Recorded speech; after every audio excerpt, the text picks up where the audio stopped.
Hello everyone, so some satellite imagery for you here of Russia's Rybachiy Submarine Base. A few days ago, there was a major earthquake and tsunami which hit Russia.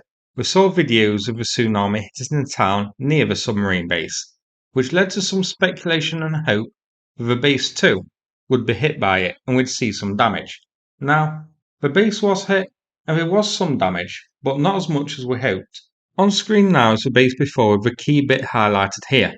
And on screen now, the after. So this submarine base was damaged, with the tsunami snapping a pier and detaching it from its moorings. Near the top of the circle, there's a slight glow of a vessel moored here, which may have been damaged as well by the pier as it detached, but the imagery isn't clear enough to tell for certain. I have a zoomed in section which I'll look at in just a moment, but first highlighted here are some long detached coils of some kind, which I assume are floating berms or similar, which were also damaged and detached. I can't tell for certain. Here's the section damaged, zoomed in. So, near the pier was a large transport vessel of some kind, as well as a pair of Russian Navy ships just to the right. The transport vessel on this zoomed in image does look undamaged. This image though as well gives us a bit more information. So, highlighted in yellow on it is the original pier, which has been here for a while, and in orange is a new floating pier installed as an extension. So, quite minor damage, but something has been missed by all uploaders so far, surprisingly.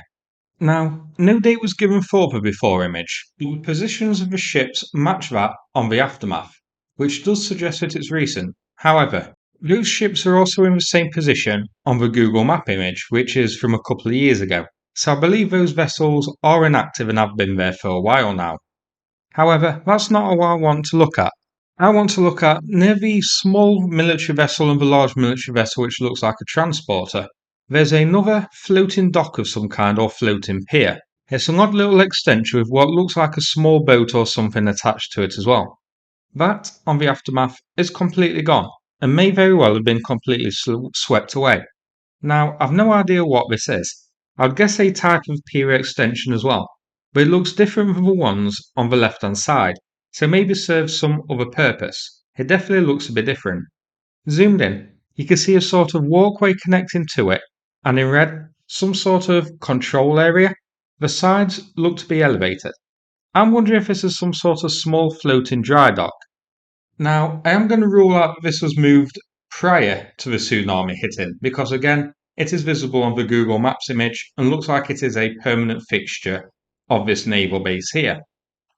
So it seems like the tsunami has completely washed this one away. Surprisingly, no of the recent pages on Twitter or Telegram seem to have picked up on this disappearance of this floating dock. I'd love to read your thoughts on what you think this is, or if anyone recognises what purpose it serves, whether it's just a bog standard floated pier extension or something more important. But since it's missing, I do think this was swept away. This I can make out it is a floating dry dock of some sort, albeit quite a small one. Unfortunately, there's no signs of damage to the submarines that we were all hoping for. This image here is zoomed in and shows a bunch of submarines were here at the time. On the left hand side, a pair of Oscar II class submarines, nuclear powered missile subs. Moving right, an Akula class nuclear powered attack submarine. Near that, a Delta IV submarine, which is again nuclear powered ballistic missile sub. Finally, a pair of Boray class submarines. These are Russia's newest nuclear powered missile submarines, designed to replace the Deltas. So, there were some nice juicy targets for Poseidon here. Unfortunately, Poseidon didn't get the job done. Maybe he needs to take lessons from Ukraine. The images aren't very clear though, so it is possible the submarines did suffer damage by being bashed around in their moorings or even water entering open hatches and access points. And this is Russia, remember. I could definitely see them not closing the hatches before the storm hit. But again, I guess we need to wait for more clear satellite imagery to be certain. This is here zoomed out, showing Russia's Far East. Now, before we finish, a quick mention about a new fundraiser for Ronald. We've done fundraisers for him before, notably for 3D printing equipment to help make drone parts, among other equipment for Ukraine. They're doing a current fundraiser for a new charging station, and asked if I'd give them a mention. Their website and PayPal is linked in the description.